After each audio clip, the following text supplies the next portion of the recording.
Tomorrow morning, before you've finished your first cup of coffee, a meeting is going to take place in your backyard. You won't be invited. You won't even know it's happening. But every single bird that lands on your feeder today, every chickadee, every cardinal, every sparrow, has already been ranked.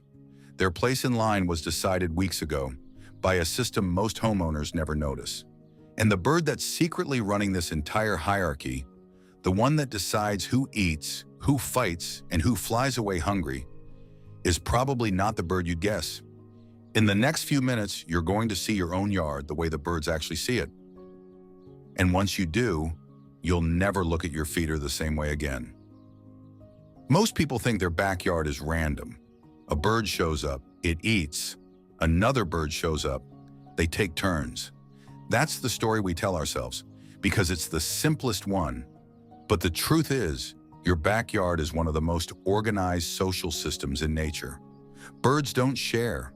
Birds don't take turns.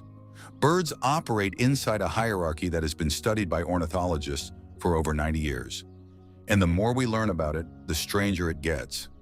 There's a real ladder of power in your yard. Every species knows where it stands. Every individual bird knows where it stands. And there is one bird, almost always the same species, that holds the entire system together. By the end of this video, you're going to know exactly who that bird is, why it's the one calling the shots, and what to look for tomorrow morning that will confirm everything I'm about to tell you. The first thing to get out of your head is the idea that the biggest bird wins. It feels intuitive. A blue jay shows up, the smaller birds scatter, and you assume size decided the outcome. But size only decides the easy fights. In the actual hierarchy of your yard, size is not the most important variable, not even close. In the 1930s, a Norwegian zoologist named Thorleif Schjelderup-Ebbe was watching hens in his family's farmyard, and he noticed something that changed biology forever. The hens weren't fighting at random. There was an order. Hen number 1 could peck any hen below her. Hen number 2 could peck every hen except number 1. And so on, all the way to the bottom of the yard. He called it the pecking order, and the term has been used ever since. But here is what most people miss. The pecking order in your backyard isn't just within a species, it crosses species. The cardinal at your feeder doesn't just rank against other cardinals. It ranks against the blue jays, the mourning doves, the house finches, the sparrows, the chickadees, the woodpeckers, all of them. And the surprising part is that this multi-species hierarchy is incredibly stable. The same birds win the same fights week after week. Even after one of them goes missing for several days, the order resumes almost exactly where it left off. So if size doesn't decide who's at the top, what does? That's where this story gets weird. The real currency in your backyard is recognition. Birds are not interchangeable to each other. Every individual bird that visits your yard can identify by sight, by call, and sometimes by smell every other regular visitor. They remember each other across seasons. They remember which bird stole from them last spring. They remember which bird shared a perch peacefully last winter. And they remember you. Cornell University's Lab of Ornithology has documented chickadees that can identify human faces and adjust their alarm calls accordingly. American crows have been recorded passing facial information about specific humans to other crows that have never met the human in question.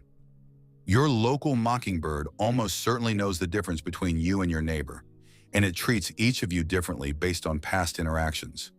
Now take that level of recognition and apply it to the birds inside your yard. They are not landing at your feeder as anonymous travelers.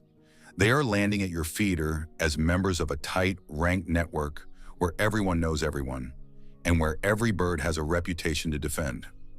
This is the moment where the hierarchy stops being about who can win a fight and starts being about who has built the most social capital.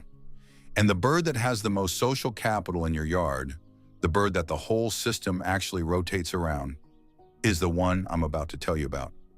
But first, you need to understand the one thing this bird does that no other species in your yard can do.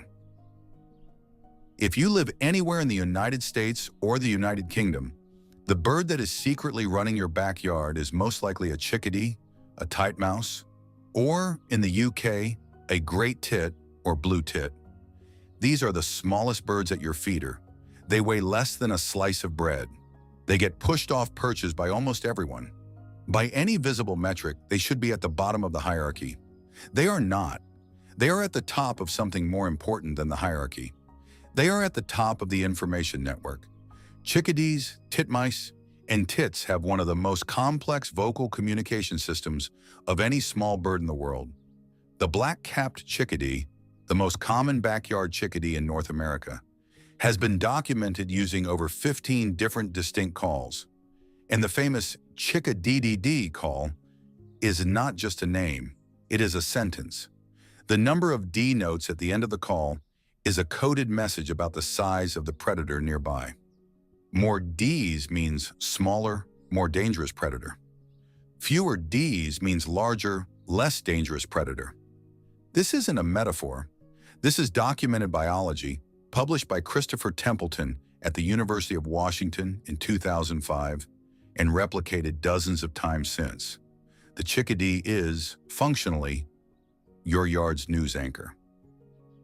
Here's what makes the chickadee the secret CEO of your backyard, instead of just a small, talkative bird. Every other species in your yard listens to the chickadee. Cardinals listen, blue jays listen, sparrows listen, even squirrels listen. When a chickadee's alarm call goes off, the entire yard freezes. The cardinal stops eating. The mourning dove looks up. The squirrel flattens against the branch. They don't have to learn the chickadee's language from scratch. They have evolved alongside it. The chickadee is the species the rest of the yard trusts to be on watch, because the chickadee is the species that almost never lies. False alarm calls are extremely costly for a chickadee because they signal weakness to predators and confuse the rest of the flock. So when a chickadee calls, every other species can assume the threat is real. This is called eavesdropping in the scientific literature. And it's one of the most remarkable cross-species relationships in any backyard ecosystem in the world. Your blue jay, who can crush a chickadee in a fight, will fly away the moment the chickadee says to. Your cardinal, who outranks the chickadee at the feeder, will follow the chickadee's lead the moment danger appears. The chickadee doesn't win the hierarchy of fighting. It wins the hierarchy that actually matters. The hierarchy of information. So who is really at the top of your backyard? It depends on what you mean by the top.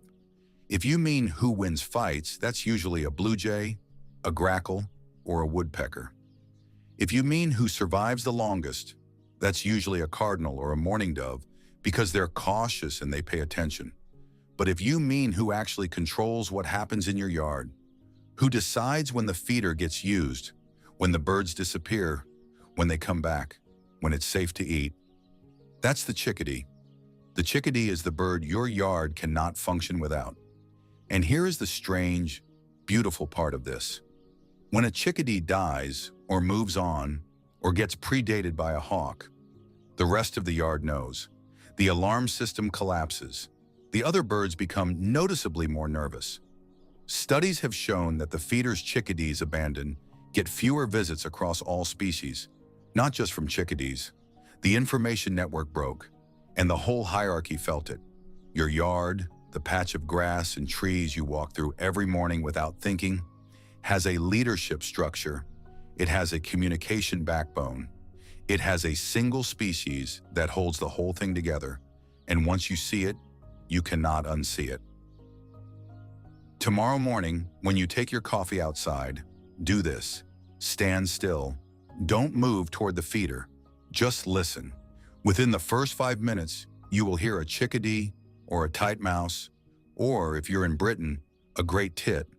They are almost always the first vocalizers of the day. Now watch what happens after they call. Watch the cardinals freeze. Watch the sparrows lift their heads. Watch the mourning doves stop pecking. You're watching the entire yard tune in to the news broadcast, and once you've seen it once, you'll see it every single morning for the rest of your life. If you want to know which bird is the second most powerful in your yard, the one the chickadee actually listens to back, that's the subject of the next video. Subscribe so you don't miss it. And tell me in the comments which chickadee, titmouse, or tate visits your yard, because I read everyone.